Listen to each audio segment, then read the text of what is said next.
JoKer level 11 upgrade. For today I'm going to be installing Atomic's front aluminum red shock mount. This is more for flair than anything else, but I just couldn't resist. The more red on this RC, the better it's going to look. So let's go ahead and get this installed. Unfortunately, this isn't going to be an easy upgrade because I have to take apart a lot in order for me to get to the one piece that I'm replacing. Typical E-Revo. So let's go ahead and flip this over. On the bottom, I need to go ahead and remove 4 screws that hold on the front bracket.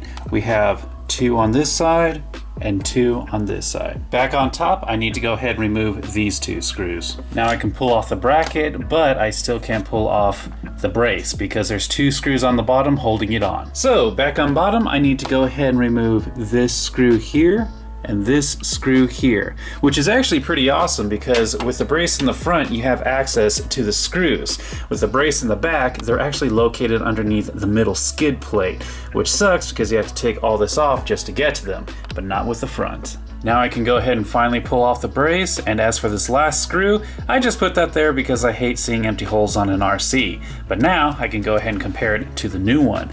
As you can tell, the new one is definitely not as big, but it doesn't need to be because, well, it's aluminum.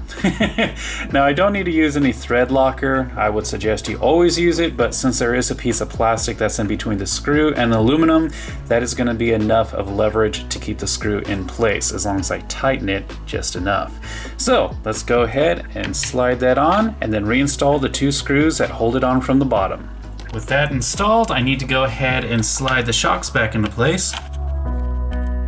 Remount the brace, and then reinstall the 2 screws that go through the top. Last but not least, I need to go ahead and reinstall the 4 screws that go on the bottom. Here's before, and here is after. It's a small little detail, but I think it looks so much better. Not to mention, it's gonna add a little bit more strength to the front shock setup. Now, before I end this video, there's one last glaring blue thing I need to take care of.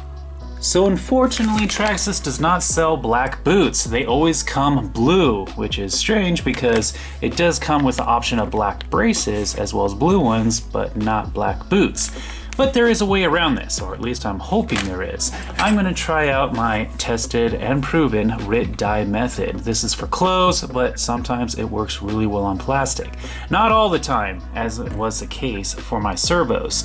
That's why I ended up using the carbon fiber wrap. But since these are soft rubber, the RIT dye should work pretty well. This is the liquid version, so I'm just going to pour this into a cup, throw the boots in there, and hopefully it will do the trick. But first, we have to get the old ones off. First things first, I need to go ahead and take off the tire by undoing the wheel nut.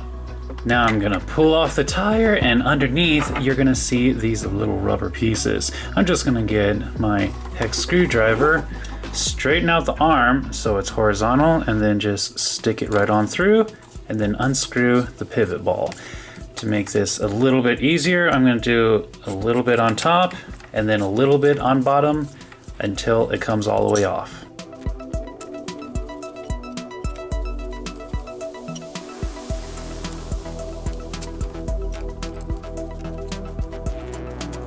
And there you have it. Next, I need to go ahead and pull off these little plastic braces. You'll see that there's a clip on each side. I'm just going to use a screwdriver and pry them off.